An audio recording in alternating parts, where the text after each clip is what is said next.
Hello artist, welcome back. It's Thursday, June 18th, 2020. It's our 39th day of sketching together. How has time gone this quickly? Or the days slipped away? And we have been drawing for a long time together. So congratulations and welcome back.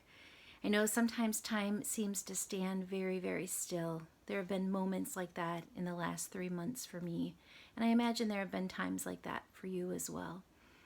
But I hope that sketching and staying busy in other ways have kept you going and motivated and hopeful.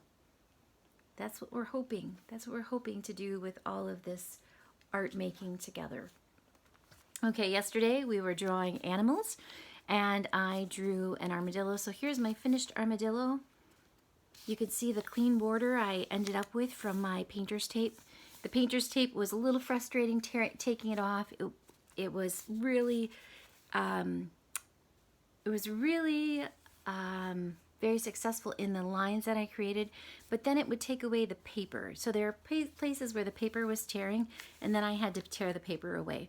So taping works great on a heavier stock paper, a heavier weight paper, and definitely a watercolor paper. Not so great on this paper, a recycled paper, newsprint, or copy paper, if you're ever using copy paper to make sketches.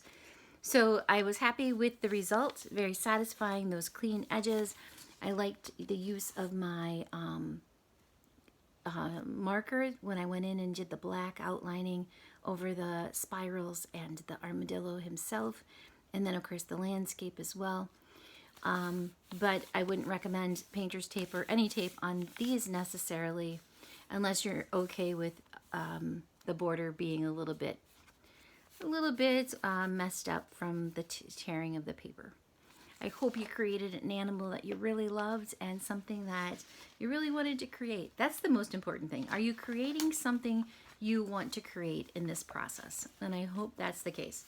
Now, today, I think the toughest thing of all, we are going with, oh my gosh, where is it? 37, prompt number 37, and that is draw a portrait of yourself. Say only kind and compassionate things about your drawing and yourself. That is so important. Now, it's difficult, and I'm sure I'm going to catch myself today saying things that I wouldn't like to say out loud, but there's a lot of pressure in drawing on camera here, but that's okay. I can deal with that pressure. So I'm going to do the best I can in making an image of myself. I wanted to share with you a really cool idea that my daughter worked on in kindergarten this year, Zoe. If you caught Create Like the Greats Tuesday with Stephanie, or if you catch it later today at 3 p.m., it's the last Create Like the Greats that will air this summer. Or ever, because Stephanie is done with her internship with the art therapy program at Oakwood. So we've been so happy that she extended her stay remotely from Iowa and that she was able to continue making videos for us and helping us make art during the spring and summer while we've been kind of locked down here at Oakwood and everywhere in the world. Because sometimes people at Oakwood can get the sense, and I can get the sense too, like nobody else is locked down out there. But they are. They really are.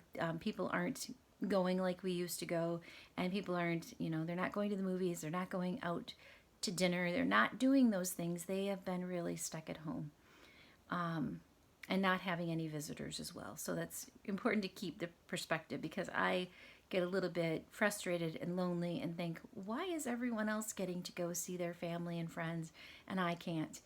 But then I realize, well, they haven't been able to either. Okay, so Stephanie and her children made our Create Like the Great series for us, which was wonderful. And this week she talked about, or is talking about, Andy Warhol. And Andy Warhol was a pop artist, so he worked with popular culture, icons, figures, and products. So if you caught her show Tuesday, or if you catch it later today at 3, you're going to see that she's working with Campbell's Soup cans, and that was one of the things that he reproduced. Another image he worked with was Marilyn Monroe. He created her image over and over, as well as himself. He painted himself, and he did lithographs. So really they're reproduction, reprint, and he changes the color on them. So it's a printmaking process. And so I wanted to share Zoe's self-portrait here. Now, you can see my windows out the back there. So what Zoe's art teacher did is she started with four of the same images of each of the children. So here's Zoe's original, or the one that was going to look most like her. So what she did is she's working from a photograph of her, a photocopy of her photograph. And there she is. She colored her hair. She colored purple in the background.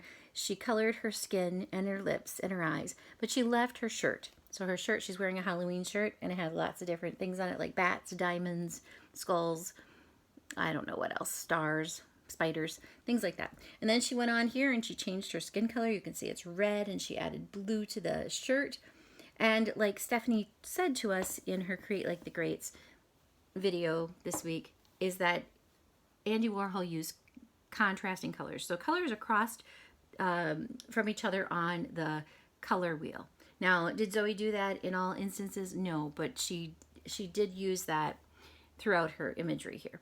So this was an idea that I liked because it's really difficult, I think, to draw ourselves. But we could all work with a photocopy image of ourselves and then work to transform it and make it our own.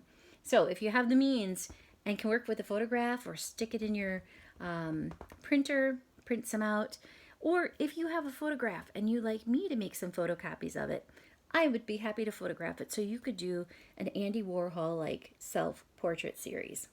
Okay, so that's Zoe and her Andy Warhol series there.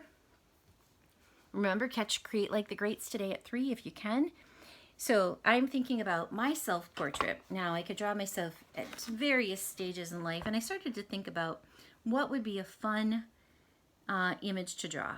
So I just wanted to pull up some images of myself to get thinking about that. I could draw myself as a child. I could, here's one of me when I was 4. Kind of hard to see, but I've got pigtails in. I'm at my aunt's farm. I've talked about her on the day we made the mysterious doorway. She is the one who had the cellar door in the hill. Another fun one, I like to dress in costumes. So here I was dressed in an aviator cap and scarf a long time ago. Gosh, that was probably 22 years ago or more. 25 years ago, probably. Then another time, and this was probably when I was 25 and I was teaching in Monroe, I dressed up as Edward Scissorhands. So I don't know if you can see that really well, but there I am as Edward Scissorhands. So Edward Scissorhands is one of Tim Burton's characters from the movie, of course. Edward Scissorhands, here I am, right there with my scissor hands. And Edward Scissorhands is a very cool character, I believe. And so I wanted to become him for the day, and so I made scissor hands out of gloves, foam, and cardboard that I spray painted in silver paint. And then I put on this outfit. I sprayed my hair, I did my makeup, and wore suspenders, and I even cut the suspenders in half and pinned them back together just like Edward did, because whatever Edward touched with his scissor hands would, you know, get cut or punctured. So I wanted to try to recreate Edward Scissorhands as much as I could. So those would be fun to create, but I think I'm just going to go with me today. So I'm going to try to draw photographs everywhere, all over the floor here. I'm going to just try to draw a picture of me, and I'm not working from an image. I'm going to work from what I can see right now on the camera as I talk with all of you. So I'm going to start out very, very simply. I'm going to bring my easel and notebook a little bit, or my sketchbook a little bit closer. Okay. So I'm just going to, some people like to measure.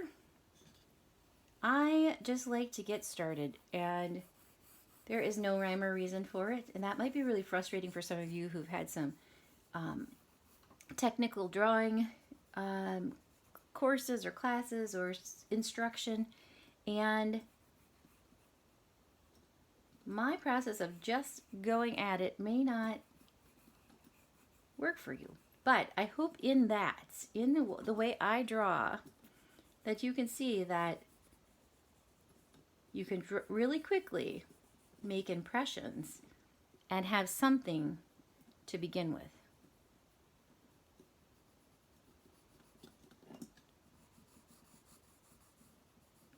Now I'm probably seeing myself backwards in this film, so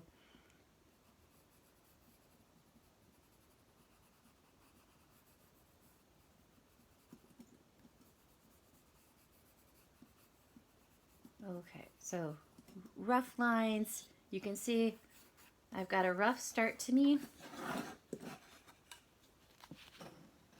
Very rough start. Focus on my eyes. My eyes are pretty big, and I've got these very big dark eyebrows. And then I'll just throw in some of my hair. Okay, so very rough start. I can see it already. It doesn't look like me, but I'm going to keep working on it. I'm going to keep working on it, and I am going to see what can I do to create that impression of me, or get it to feel like I feel. Because sometimes it may not, you know, we look differently, I think, than other people see us. How we feel about ourselves, how we see ourselves is not the same as anyone else.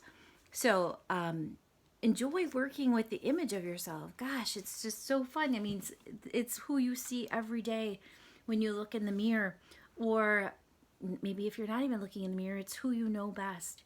So take a good look at yourself in the mirror and forget your wrinkles, forget any imperfections, forget how you've changed. Just work with what is there. Or if you don't want to do that, use a photograph from throughout your life and see what happens. But if you can, draw a picture of yourself today, because I think that is really a lesson in looking and seeing. And so if I'm going to be honest and I'm going to look and see, I'm going to have lots of creases in my forehead. I once worked as a nanny for someone, a doctor, and he said, I shouldn't smile so much. He said, Jennifer, you really shouldn't smile so much. And I said, why? And he said, because you're going to regret it when you get older. And I guess he meant things like this and these over here. But how can you regret spending your life smiling? So we all age. We all have wrinkles. They call those crow's feet, I guess. We all have those if we spent our life smiling a bit. Okay, so good luck with your self-portrait. Say really great things about yourself because you're all so beautiful. And let me know what you're drawing. 230-4324 or jennifer.bethel@oakwoodvillage.net. Have an incredible day, and I'll see you back here tomorrow at 11 a.m.